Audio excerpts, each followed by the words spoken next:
الله الرحمن الرحيم.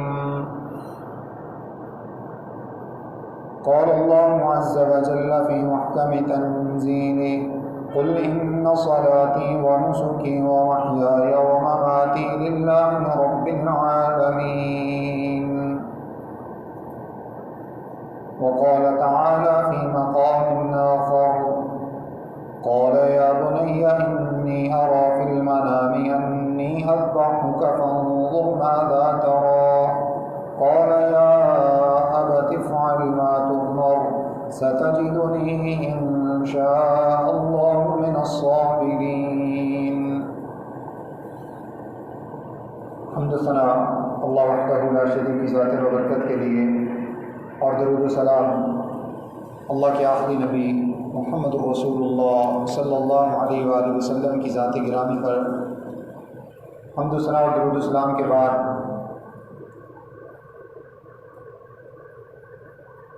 عید الاضحیٰ قربانی کے حوالے سے قرآن مجید میں سے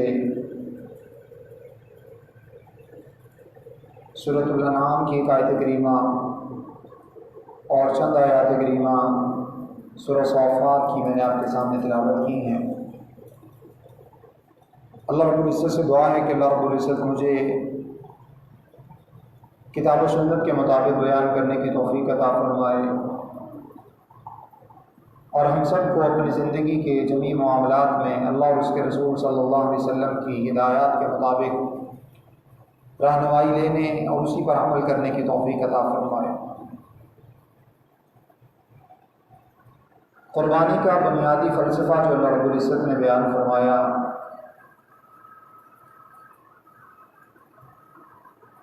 قل ان صلاتی ونسکی ومحیای ومماتی للہ رب العالمین،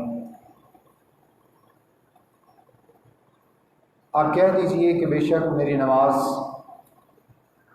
میری قربانی، میری زندگی اور میری موت سب کچھ اللہ رب العزت اللہ رب العالمین کے لیے ہے۔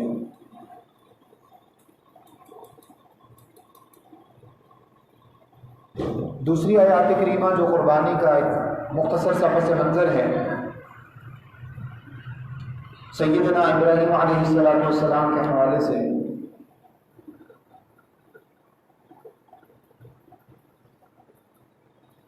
ابراہیم علیہ السلام نے اپنے بیٹے اسماعیل علیہ السلام کو مخاطب کر کے یہ بات ارشاد فرمائی: یا بنی انی ارا فی المنام انی اذبحک، اے میرے پیارے بیٹے، مجھے خواب میں یہ چیز دکھائی گئی ہے کہ میں آپ کو اللہ کی راہ میں ذبح کر رہا ہوں۔ انہی الفاظ کی بنیاد پر، اور اس کے بعد اگلے الفاظ اور بھی ہیں، وَفَدَيْنَاهُ بِذِبْحٍ عَظِيمٍ، ذبح عظیم کی بنیاد پر اس سورت کا دوسرا نام سورہ ذبح ہے، جس میں بہت بڑی قربانی کا ذکر ہے۔ تو ابراہیم علیہ السلام نے اپنے بیٹے کو یہ بات ارشاد فرمائی کہ میں خواب میں یہ بات دیکھتا ہوں کہ میں آپ کو ذبح کر رہا ہوں، فانظر ماذا ترى، اب آپ بتاؤ کہ آپ کی کیا رائے ہے، آپ کا کیا خیال ہے؟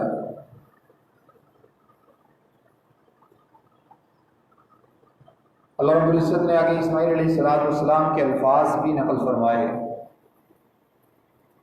قال یا ابت افعل، اے ابا جان، یقیناً آپ کا جو خواب ہے وہ وحی پر مبنی ہے۔ انبیاء علیہ صلوات اللہ وسلام کا خواب بھی وحی ہوتا ہے۔ اللہ کی طرف سے جب آپ کو یہ چیز دکھائی گئی ہے تو یقیناً یہی باعث خیر ہوگی، یقیناً اسی میں اللہ تعالیٰ کی طرف سے کوئی حکمت ہوگی۔ اور الفاظ دیکھیے، یا ابت، اے ابا جان، افعل ما تؤمر، آپ وہی کیجئے جس بات پر اللہ تعالیٰ کی طرف سے آپ کو حکم دیا گیا ہے۔ اور جہاں تک میری رائے کی بات کرتے ہیں، ستجدنی انشاءاللہ من الصابرین،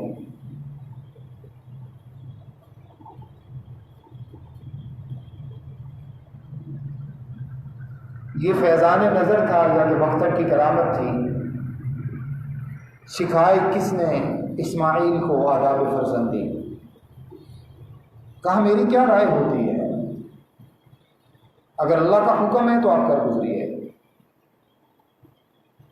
ستجدنی انشاءاللہ من الصابرین، اگر اللہ نے چاہا تو میری زبان سے آپ اف تک کا کلمہ نہیں سنیں گے، اللہ کے حکم کے سامنے آپ مجھے سر تسلیم خم پائیں گے۔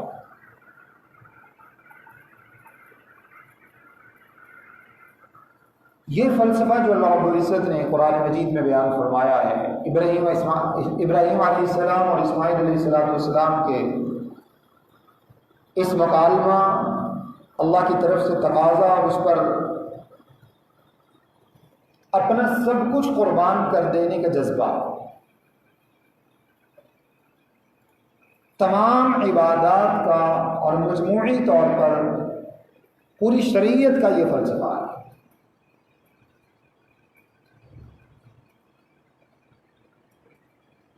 کوئی لیت لال نہیں، کوئی کٹ حجتی نہیں، کوئی بہانہ نہیں، کوئی حیلہ نہیں، کوئی چند دن حکم کو ٹالنے کی بات نہیں، مشورے کی بات نہیں، اماں سے پوچھ لوں، گھر پہ جا کے مشورہ کر لوں، شاید کہیں سے کوئی راہ نکل آئے۔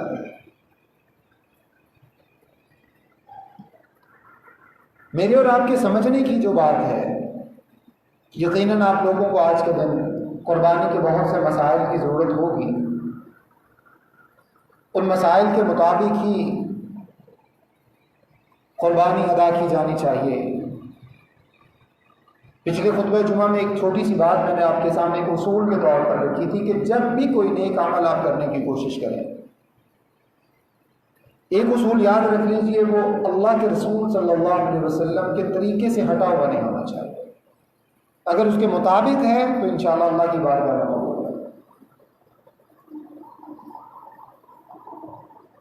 لیکن اس کے پیچھے جو اصل بنیاد ہے وہ یہ ہے کہ جب اللہ رب العزت کا حکم آ جائے، وہاں پر کوئی چوں چرا نہیں ہے۔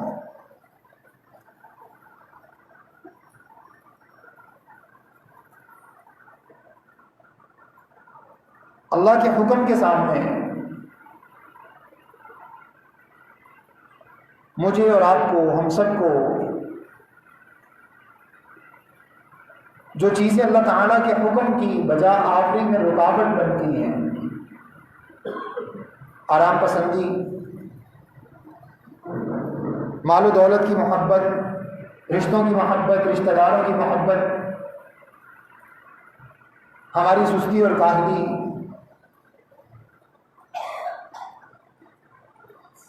اور اللہ نہ کرے کبھی کوئی شخص اگر حد سے بڑھ جائے تو اس کے اندر تکبر پیدا ہو جائے اور وہ اللہ کے حکم کے سامنے جرت کے ساتھ یہ بات کہے کہ میں یہ نہیں کرتا۔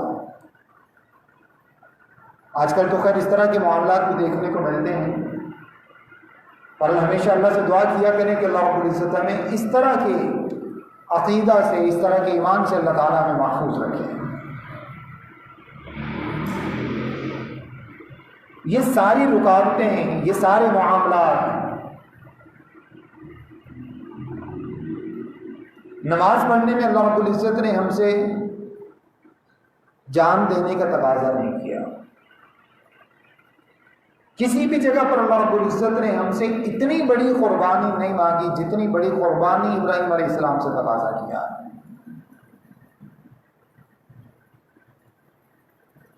اور ابراہیم علیہ السلام کا اللہ تعالیٰ کے اس تقاضے کے سامنے آپ کا رویہ کیا ہے، آپ کی سوچ کیا ہے؟ یہاں اللہ کا فرمان ہے اور یہاں گردن جھکی ہے۔ یہ تمام عبادات کی روح ہیں۔ اگر یہ چیز مجھ میں اور آپ میں پیدا ہو جاتی ہے تو سمجھ لیجئے کہ ہم نے عبادت کے فلسفہ کو پا لیا۔ جس چیز کا اللہ نے ہم سے تقاضا کیا ہے وہ چیز ہم نے پا لی۔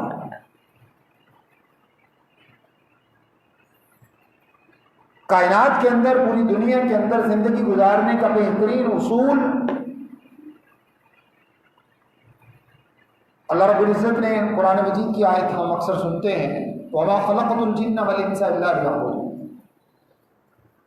ہم نے جنوں اور انسانوں کو اپنی عبادت کے سوا کسی اور مقصد کے لیے پیدا نہیں کیا، صرف اپنی عبادت کے لیے پیدا کیا۔ میرے اور آپ کے نزدیک عبادت کیا ہے؟ صرف بنیادی ارکان اسلام، کلمہ طیبہ، نماز، روزہ، حج، زکوٰۃ، زیادہ سے زیادہ ذکر اذکار کر لیے، اس کے سوا ہماری نزدیک عبادت کا کوئی معنی نہیں۔ جبکہ شریعت جو بات مجھے اور آپ کو سمجھانا چاہتی ہے وہ کیا ہے کہ زندگی آمد برائے بندگی، اور زندگی بے بندگی شرمندگی۔ مومن کی زندگی کا ہر لمحہ، ہر لحظہ، ہر پہلو، ہر گھڑی اللہ کی عبادت ہوتی ہے۔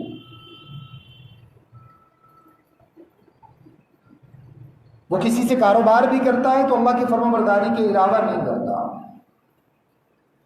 وہ بزنس بھی اللہ کی فرمانبرداری کے مطابق کرتا ہے، وہ بازار میں نوکری بھی اللہ کی فرمانبرداری کی کرتا ہے، وہ ایک دوسرے کے ساتھ تعلقات بھی اللہ کی فرمانبرداری کے ساتھ رکھتا ہے، وہ اپنی عزت کی قربانی دے دیتا ہے، وہ اپنے مال کی قربانی دے دیتا ہے، جہاں ضرورت پڑے وہ اپنے جسم پر تکلیف بھی برداشت کر لیتا ہے، اپنے بچوں کی تکلیف برداشت کر لیتا ہے۔ عبادت کا اصل میں یہ معنی ہے۔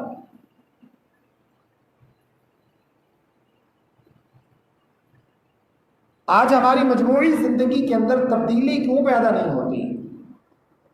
نمازیں تو ہم پڑھتے ہیں، روزے بھی رکھتے ہیں، حج اور عمرہ بھی کرتے ہیں، زکوٰۃ بھی دیتے ہیں، صدقات و خیرات بھی کرتے ہیں، لیکن یہ معنی میں نے اور آپ نے کہاں سے کشید کر لیا کہ اللہ کی عبادت کا مطلب ہے کہ ادھر اللہ رب العزت کے لیے نماز بھی پڑھتے جاؤ اور ادھر لوگوں کو دھوکہ بھی دیتے جاؤ۔ مومن کی پوری زندگی عبادت سے عبارت ہے، عبادت کے گرد گھومتی ہے، اللہ کی فرمانبرداری کے مطابق گھومتی ہے۔ اللہ کا فرمان ہم ہمیشہ سنتے ہیں، قرآن مجید میں سورۃ البقرہ میں 33 پارے کے دوسرے رکوع میں اللہ رب العزت نے ارشاد فرمایا، مَن یؤمن بِاللَّهِ فَقَدِ اسْتَمْسَكَ بِالْعُرْوَةِ الْوُثْقَىٰ لَا انفصام لَهَا۔ جو ایمان لے آتا ہے وہ شتر بے مہار نہیں رہتا، اس کی اپنی مرضی نہیں رہتی۔ اب کیا میرا جسم، کیا میری مرضی، کیا میرا گھر، کیا میری مرضی، کیا میرا مال، کیا میری مرضی، یہ ساری چیزیں پیچھے رہ جاتی ہیں۔ میں اور آپ کیا سمجھتے ہیں صحابہ کرام رضوان اللہ علیہم اجمعین جنہوں نے اسلام قبول کرنے کی خاطر اپنے علاقے چھوڑے، مال و متاع چھوڑا، جنہوں نے اپنے گھر چھوڑے، اپنے خاندان چھوڑ دیے، اپنے رشتہ داریاں چھوڑ دی، کیا رسول اللہ صلی اللہ علیہ وسلم کو مکہ سے پیار نہیں تھا؟ مکہ سے نکلتے ہوئے آپ کی آنکھیں پرنم کیوں ہو جاتی؟ مکہ کو چھوڑتے ہوئے اللہ کے رسول کیوں ارشاد فرماتے آئبون تائبون عابدون لربنا حامدون؟ چھوڑنے کو دل نہیں چاہتا، ہم واپس آئیں گے۔ اے مکہ تو ہماری رگوں میں بستا ہے، تو ہمارے خون میں بستا ہے۔ یہ اللہ کے رسول صلی اللہ علیہ وسلم دعا پڑھتے ہیں آئبون، واپس آئیں گے ہم۔ کس وجہ سے رسول اللہ صلی اللہ علیہ وسلم یہ بات ارشاد فرماتے ہیں؟ کیوں مجبور ہے مکہ کو، بیت اللہ کو چھوڑنے پر؟ صحابہ کیوں اپنی رشتہ داریاں چھوڑ کر جا رہے ہیں؟ انہوں نے ایمان کا فلسفہ سمجھ لیا ہے۔ ایمان کا معنی زندگی کے ہر پہلو میں اللہ رب العزت کی عبادت ہے۔ زندگی کے ہر شعبہ میں اللہ رب العزت کی اطاعت، اس کے رسول صلی اللہ علیہ وسلم کی اطاعت. اگر یہ چیز موجود نہیں ہے، قبول کرنے والی اللہ رب العزت کی ذات ہے. کوئی بھی عمل میں اور آپ اگر کرتے ہیں اور ہمارا عمل اس روح سے خالی ہے، اس فلسفہ سے خالی ہے، ہم اللہ کی فرما برداری کی خاطر وہ عمل نہیں کرتے، تو اللہ کے ہاں ایسے عمل کی قبولیت کی کوئی گنجائش نہیں ہے. میں نے عرض کیا کہ میں کون ہوتا ہوں اللہ رب العزت کی اس بات کے اوپر تعلیق پیش کرنے والا کہ اللہ اس بات کو قبول نہیں کریں گے، اللہ اس عمل کو قبول نہیں کریں گے. لیکن جو شریعت نے کرائیٹیریا مجھے اور آپ کو بتایا، اگر اس پر پورا اترتے ہوئے ہم کوئی عمل نہیں کریں گے، اللہ کی بارگاہ میں قبول نہیں ہوگا.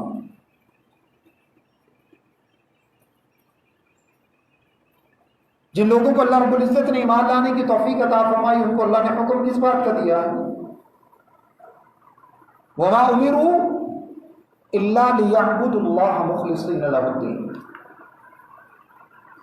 لوگوں کو اس بات کا حکم دیا گیا ہے کہ جو بھی عمل کریں، جو بھی عبادت کریں، وہ خالص اللہ کے لیے ہونی چاہیے.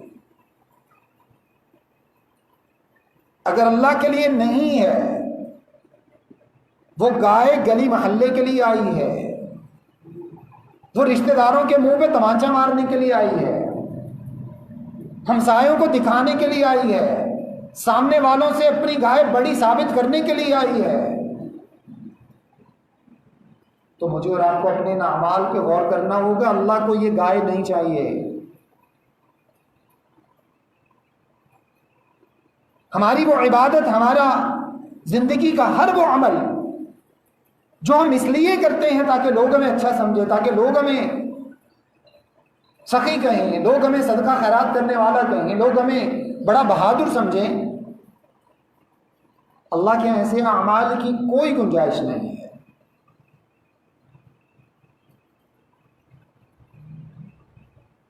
ابراہیم علیہ السلام نے کس کو دکھانا تھا کہ میں اپنے بیٹے کو قربان کر رہا ہوں؟ کس کو دکھانا تھا؟ جس کو ابراہیم علیہ السلام نے دکھانا تھا اس کو دکھا دیجیے. جب کسی بھی عمل کو بجا لاتے وقت ذہن کے اندر یہ سوال پیدا ہو جائے، یہ بات آ جائے، لوگوں کو پتا چلے کتنا بڑا عمل کر رہا ہوں، کتنی بڑی قربانی لایا ہوں، کتنے بڑے بڑے جانور لایا ہوں، ہم سے زیادہ خوبصورت جانور کسی کا نہیں ہے، تو فوراً اپنی نیت میں اللہ کی پناہ طلب کیجیے اور اس کے ساتھ اللہ تعالیٰ کی طرف اپنی توجہ کر کے اللہ سے گزارش کیجیے، اللہ یہ جو خیال میرے دل میں لوگوں کے بارے میں آیا ہے،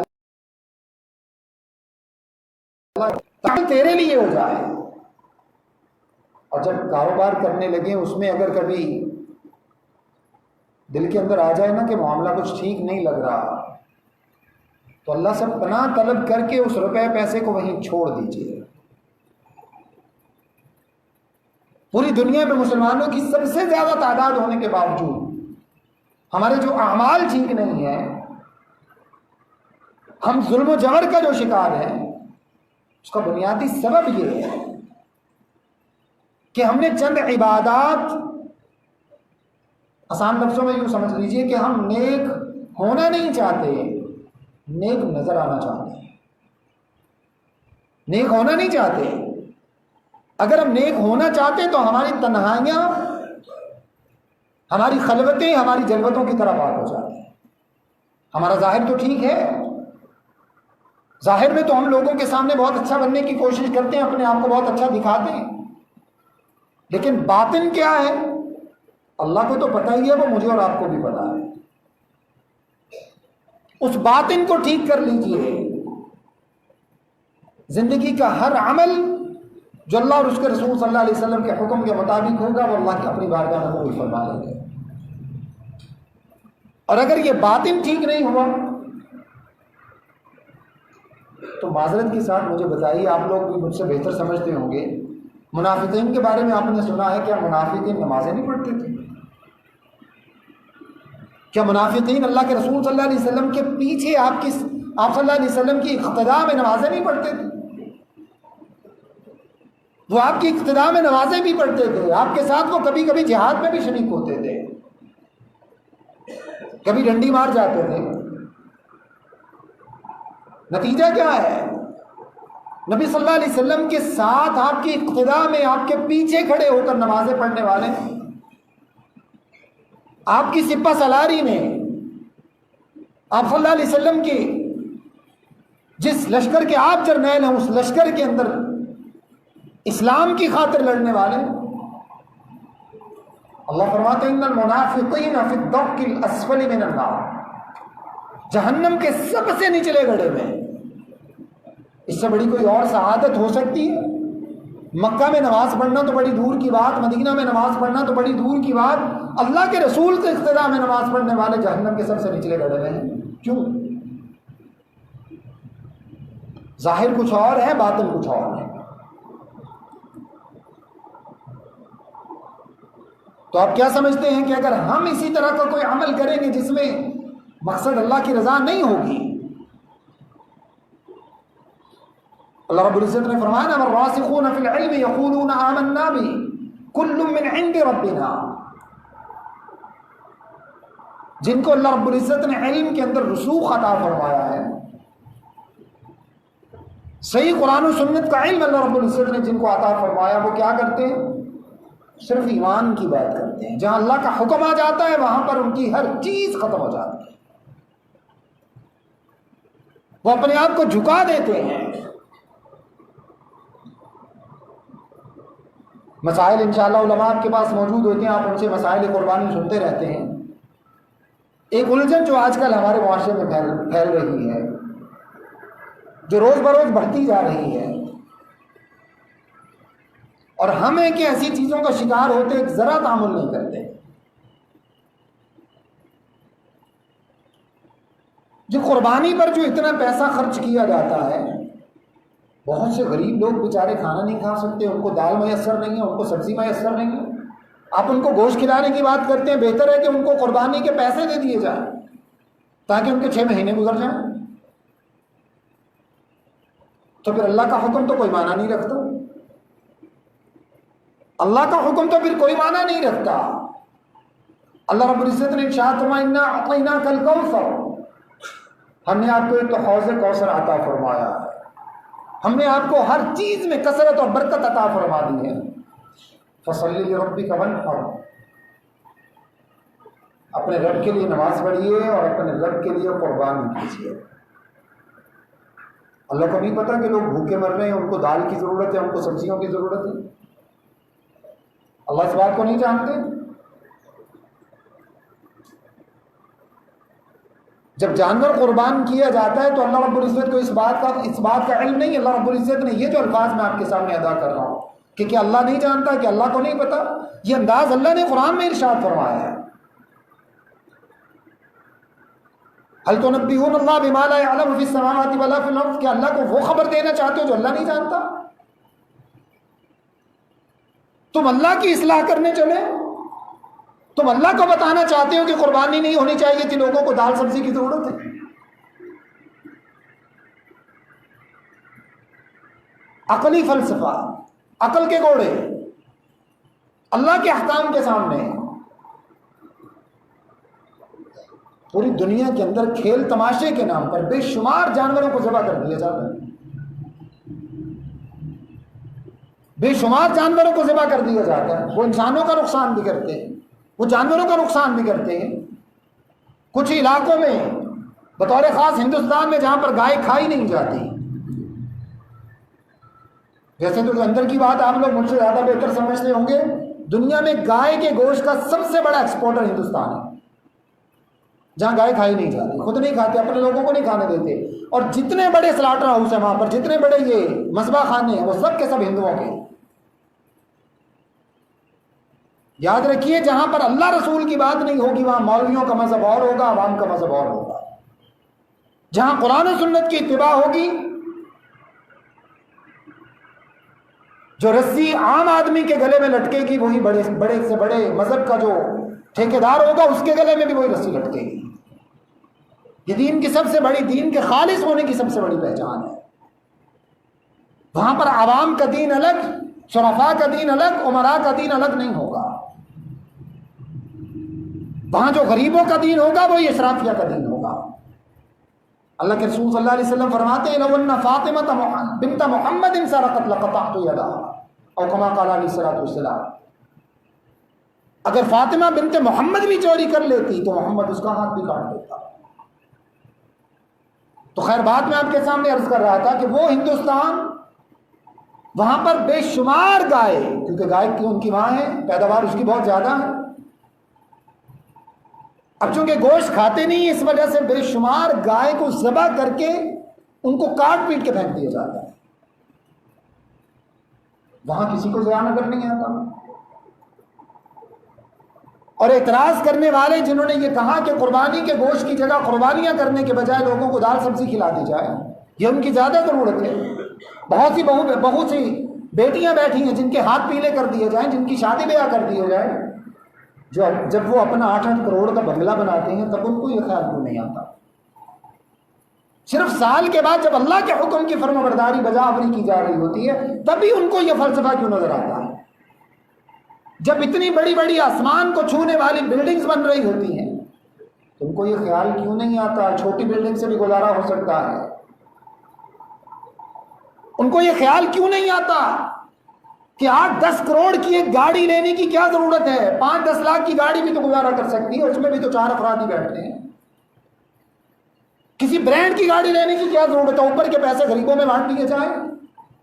اور ایمان کی بات ہے کہ اگر یہاں پر یہ سوچ آ جائے تو اللہ کی عبادت ہے، لیکن قربانی میں سوچ آ جائے تو یہ گناہ ہے، کیونکہ یہاں اللہ کا حکم ہے. وہاں اللہ نے اسراف اور تبذیر سے منع کیا ہے. وہاں فرمایا ہے کہ اگر ضرورت سے زیادہ صرف اسٹیٹس کے لیے کوئی اپنی بڑی گاڑی لیتا ہے، اسٹیٹس کے لیے بڑا بنگلہ لیتا ہے، اسٹیٹس کے لیے بڑے علاقے میں چلا جاتا ہے، تو ان المبذرین کانوا اخوان الشیاطین، یہ شیطان کے بھائی ہیں، یہ شیطان کے کہنے پر ایسا کر رہے ہیں.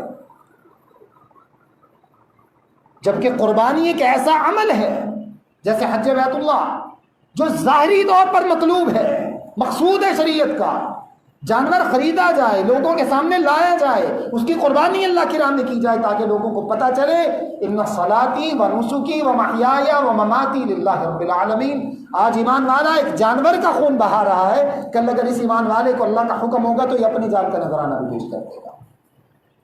یہ عقیدہ ہے، یہ فلسفہ ہے قربانی کا. اللہ رب العزت سے دعا ہے کہ اللہ رب العزت مجھے اور آپ سب کو جو کچھ میں نے آپ کے سامنے بیان کیا سمجھنے، عمل کرنے اور آگے پہنچانے کی توفیق عطا فرمائے. استغفر اللہ لی و لکم ولسائر المسلمین.